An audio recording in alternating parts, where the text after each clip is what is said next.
no, I haven't paid off any properties as of yet. Could I?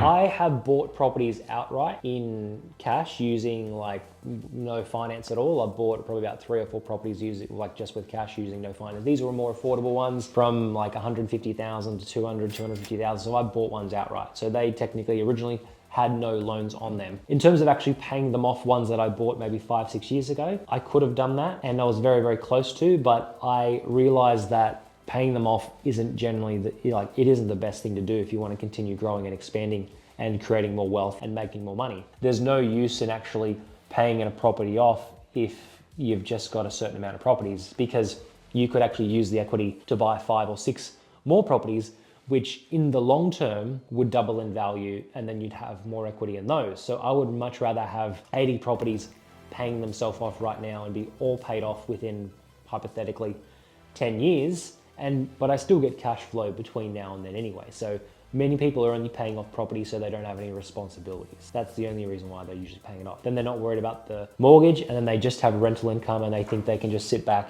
and relax with having no mortgage and just rental income coming in. You generally need multiple properties. Like even if you pay one property off and it's running for $600 a week, well, that's only going to give you probably maybe $500 a week after council rates and other expenses. So is $500 a week enough to live off if you have especially not if you have a family and kids, depending on what age you are and all that kind of stuff, whether you live at home or not, that's a different story. I bought properties outright, yes. Eventually I then did refinance them and drew all the equity out. So I would much rather have, as an example, 50 million or $100 million worth of property and have 50% worth of loans against them. So then the total worth of properties that I have would be, let's say 100 million. Right now it's 50, but I'll get it to 100 million sooner or later, rather than just having 2 million worth of property paid off. Because I'd rather control 10 times that amount or 100 times that amount by actually having debt against it. And that's why, as an example, when you hear about the richest people and the most wealthiest people in the world, they don't talk about the property that they have paid off. Like if you research Elon Musk, if you research any of the biggest investors in the world, Grant Cardone or whatever it is that, these people, or Robert Kiyosaki, they own thousands of properties. They're worth hundreds of millions, if not billions of dollars. They're more concerned about how much assets they actually control, not about how many assets they pay off.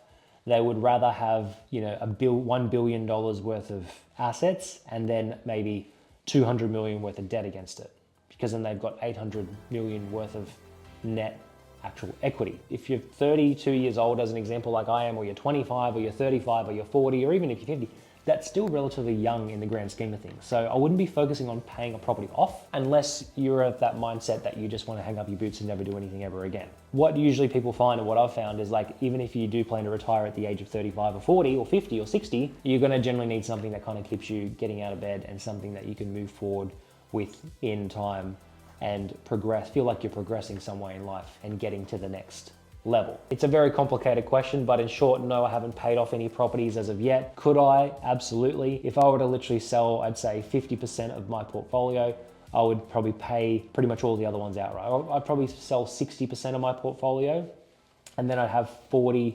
other 40% owned outright. So instead of having just 80 properties, I could probably sell 50 properties and have 30 properties owned outright.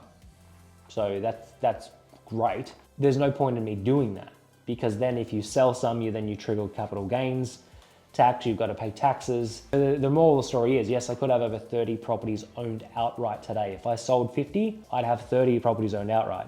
Now 30 properties times $500 per week, as an example, it's a lot of income for just doing nothing. What does a person do then? They've got to have something that they're working towards, and that's why a lot of the people that do win lotto, and you have those statistics and data of people out there that win the lottery and they win $100 million, they either lose it because they don't know how to handle it, or they get depressed, as an example, and that's usually the other two. They usually get depressed or they lose it, pretty much, because they don't have the actual financial knowledge and the backing to actually back that up and understand how to create it and how to keep it and so on and so how to multiply it as well. I could pay off 30 of them at least tomorrow if I wanted to, but that's not a smart thing to do.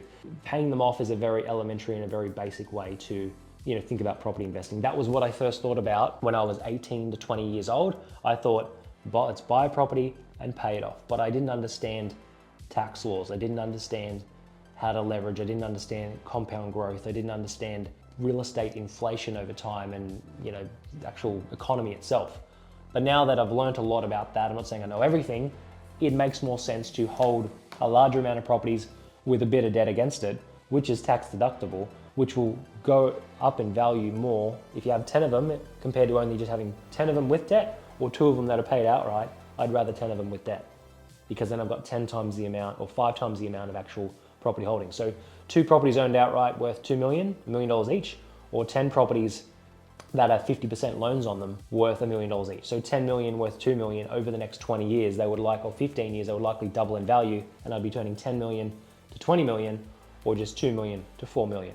What's better, 4 million or 20 million? That's how I think about it. But yeah, hope that helps. A lot of information. If you have any questions about this video, comment below and keep the questions coming. Thanks so much.